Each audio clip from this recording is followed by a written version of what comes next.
Chapter 13. The Trap in the Great Cellar. I suppose I must have swooned, for the next thing I remember, I opened my eyes and all was dusk. I was lying on my back with one leg doubled under the other, and Pepper was licking my ears. I felt horribly stiff, and my leg was numb from the knee downwards. For a few minutes I lay thus, in a dazed condition. Then slowly I struggled to a sitting position and looked about me. It had stopped raining, but the trees still dripped dismally. From the pit came a continuous murmur of running water. I felt cold and shivery, my clothes were sodden, and I ached all over. Very slowly the life came back into my numbed leg, and after a little I essayed to stand up. This I managed at the second attempt, but I was very tottery and particularly weak. It seemed to me that I was going to be ill, and I made shift to stumble my way towards the house. My steps were erratic and my head confused. At each step that I took, sharp pains shot through my limbs. I had gone perhaps some 30 paces, when a cry from Pepper drew my attention, and I turned, stiffly, towards him. The old dog was trying to follow me, but could come no further, owing to the rope with which I'd hauled him up being still tied round his body, the other end not having been unfastened from the tree. For a moment I fumbled with the knots weakly, but they were wet and hard, and I could do nothing. Then I remembered my knife, and, in a minute, the rope was cut. How I reached the house I scarcely know, and of the days that followed I remember still less. Of one thing I'm certain, that had it not been for my sister's untiring love and nursing, I had not been writing at this moment. When I recovered my senses, it was to find that I'd been in bed for nearly 2 weeks. Yet another week passed before I was strong enough to totter out into the gardens. Even then I was not able to walk so far as the pit. I would have liked to ask my sister how high the water had risen, but felt it was wiser not to mention the subject to her. Indeed, since then I've made a rule never to speak to her about the strange things that happen in this great old house. It was not until a couple of days later that I managed to get across to the pit. There I found that, in my few weeks' absence, there had been wrought a wondrous change. Instead of the 3 parts filled ravine, I looked out upon a great lake whose placid surface reflected the light coldly. The water had risen to within 6 feet of the pit edge. Only in one part was the lake disturbed, and that was above the place where, far down under the silent waters, yawned the entrance to the vast underground pit. Here there was a continuous bubbling, and occasionally a curious sort of sobbing gurgle would find its way up from the depths. Beyond these there was nothing to tell of the things that were hidden beneath. As I stood there it came to me how wonderfully things had worked out.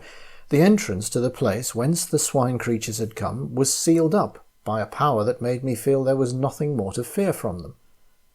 And yet, with the feeling, there was a sensation that now I should never learn anything further of the place from which those dreadful things had come. It was completely shut off and concealed from human curiosity forever. Strange, in the knowledge of that underground hell-hole, how apposite had been the naming of the pit. One wonders how it originated and when. Naturally, one concludes that the shape and depth of the ravine would suggest the name pit. Yet is it not possible that it has all along held a deeper significance, a hint, could one but have guessed, of the greater, more stupendous pit that lies far down in the earth beneath this old house? Under this house. Even now the idea is strange and terrible to me, for I have proved beyond doubt that the pit yawns right below the house, which is evidently supported somewhere above the centre of it, upon a tremendous arched roof of solid rock. It happened in this wise that, having occasion to go down to the cellars, the thought occurred to me to pay a visit to the great vault where the trap is situated, and see whether everything was as I'd left it. Reaching the place, I walked slowly up the centre until I came to the trap. There it was, with the stones piled upon it, just as I'd seen it last. I had a lantern with me, and the idea came to me that now would be a good time to investigate whatever lay under the great oak slab.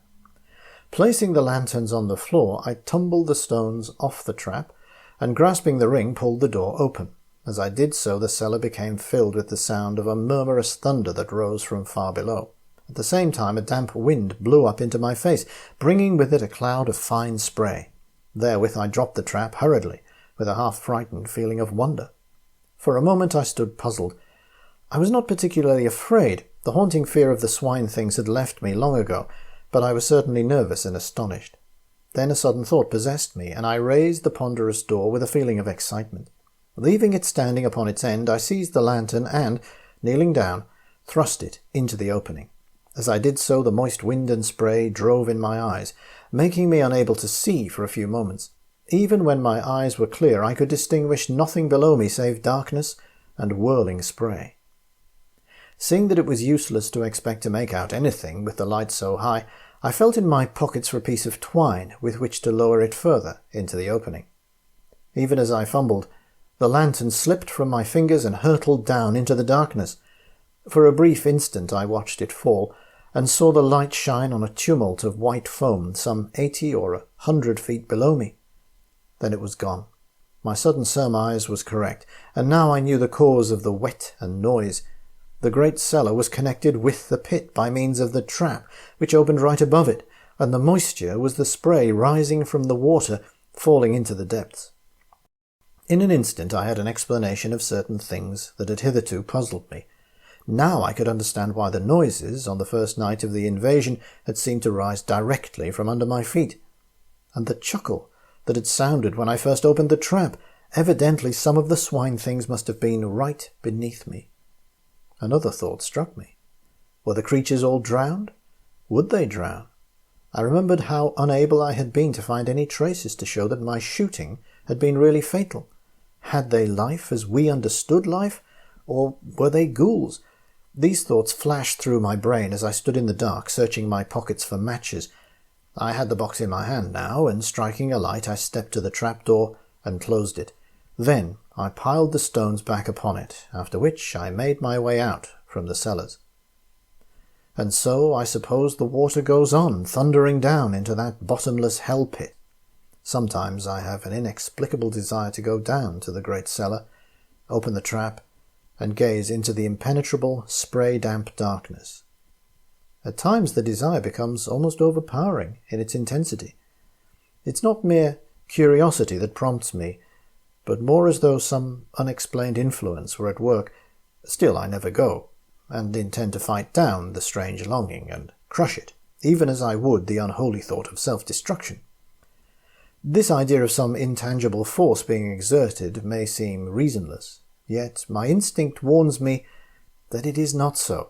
In these things reason seems to me less to be trusted than instinct. One thought there is, in closing, that impresses itself upon me with ever-growing insistence.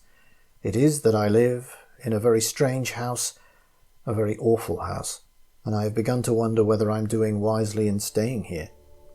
Yet, if I left, where could I go, and still obtain the solitude and the sense of her presence that alone makes my old life bearable? Editor's note. An apparently unmeaning interpolation. I can find no previous reference in the manuscript to this matter. It becomes clearer, however, in the light of succeeding incidents.